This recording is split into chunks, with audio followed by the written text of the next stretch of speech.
कायनात का माजी लामहदूद नहीं हो सकता। तारीख के हर दिन को एक डोमिनो समझें। आज का दिन वो ताज़ा तरीन डोमिनो है जो अभी गिरा है। अगर आज से पहले लातादाद में डोमिनो गिर चुके होते तो हम कभी भी आखिरी डोमिनो तक ना पहुंच सकते। लामहदूद सिलसिला कभी मुकम्मल हो ही नहीं सकता। लिहाजा अगर माजी के दिन वाकई लामहदूद होते तो आज का दिन कभी ना आता, मगर हम आज मौजूद हैं। इसका मतलब यह है कि माजी का सिलसिला लामहदूद नहीं, कायनात का लाजमी तौर पर कोई ना कोई नुक्ता आगाज़ है। बिग बैंग इस आगाज़ को साबित करता है। कलाम कॉस्मोलॉजिकल आर्गुमेंट, जो चीज़ वजूद में आती है उसका कोई ना कोई सबब होता है और कुछ भी अदम से खुद ब खुद वजूद में नहीं आ सकती।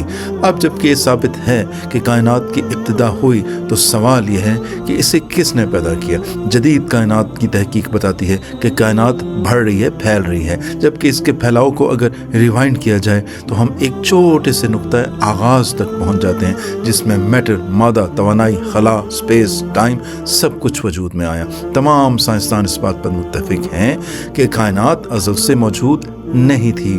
चूंकि कायनात का आगाज़ हुआ लिहाजा उसका कोई ना कोई सबब ज़रूर मौजूद है और वो सबब टाइम, स्पेस, खला, वक्त, मादा, मैटर का हिस्सा नहीं हो सकता, क्योंकि ये सारी की सारी चीज़ें तो बिग बैंग के साथ पैदा हुई थी। लिहाजा कायनात जिसने पैदा की उसको गैर मखलूक होना ज़रूरी है, उसको लामकान ज़रूरी है, लाजमा होना ज़रूरी है, गैर मादी होना ज़रूरी है और इंतहाई ताकतवर, यानी कि जिसने अपनी मर्ज़ी से जब चाहा कायनात को बना दी।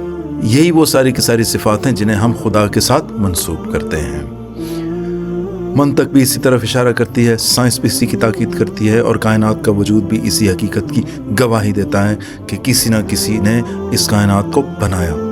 कुरान में कायनात के फैलने का जिक्र मौजूद है। बिग बैंग ने यह बताया कि कायनात फैल रही है। कुरान अल्लाह सुब्हानहू व तआला फरमाते हैं, और हमने आसमान को कुव्वत के साथ बनाया और हम इस यकीनन इसे वुसअत देने वाले हैं। सूरह ज़ुर्रियात आयत 47। बिग बैंग थ्योरी के मुताबिक कायनात फैल रही है। सर एडविन हबल ने 1928 में कायनात के फैलने का साइंसी सबूत दरियाफ्त किया, मगर कुरान ने यह हकीकत 1400 साल पहले बयान कर दी थी। ये कुरान का एक और साइंसी मोजज़ा है।